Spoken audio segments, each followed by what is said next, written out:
పెద్దలు పూజ్యులు కీర్తిశేషులు అపజయం అనేది తెలియని వ్యక్తి మన కటారి దేవేందర్రావు గారు. మరి కరీంనగర్ మున్సిపల్ కార్పొరేషన్కు ఒక 3 సార్ల వారు చైర్మన్గా ఎన్నికై ప్రతి ఒక్క కరీంనగర్ పౌరునికి వారు సేవలు తెలుసు. వారు ఎవరికి ఏ సేవ కావాలన్నా కూడా మరి 4 సార్లు తిరిగి లేకుంటే ఏదన్నా ఖర్చు పెట్టుకొని పనిచేయాల్సిన అవసరం లేదు.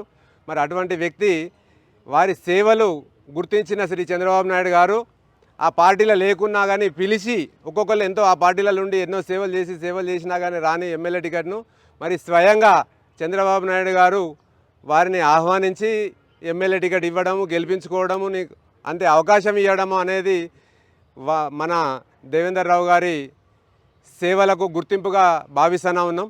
మరి అట్లనే మున్సిపల్ చైర్మన్గా కానీ మరి ఎమ్మెల్యేగా కానీ కరీంనగర్ ప్రజలకు అందించిన సేవలకు గుర్తింపుగా ఈ కరీంనగర్లోని ఈ వారి ఇంటి ముందట ఉన్న ఈ పార్కులో వారి విగ్రహం ఏర్పాటు చేసిన పెద్దలందరికీ కూడా మనందరి తరపున హృదయపూర్వక ధన్యవాదాలు తెలియజేస్తూ, మరి రాబోయే కాలంలో ఎవరన్నా నిజంగా నాయకులు కావాలి, యువతకు ముందుకు వస్తూనే ఉన్నారు, ఎందరో మేము నాయకులు కావాలి, మేము ప్రజలకు సేవలు అందించాలని వారికి మన దేవన్న గారు ఒక స్ఫూర్తి.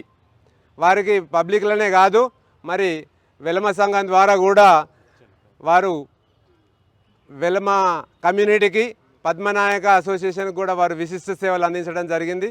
మరి ఇటువంటి మహోన్నత వ్యక్తితోని మనం అనుబంధం ఉండడం అనేది చాలా గొప్ప విషయం. మరి వారికి హృదయపూర్వక నివాళులు అర్పించుకుంటూ జోహార్ దేవేంద్రరావు గారు, జోహార్ జోహార్, అమర్ హై అమర్ హై, अमर है अमर है अमर।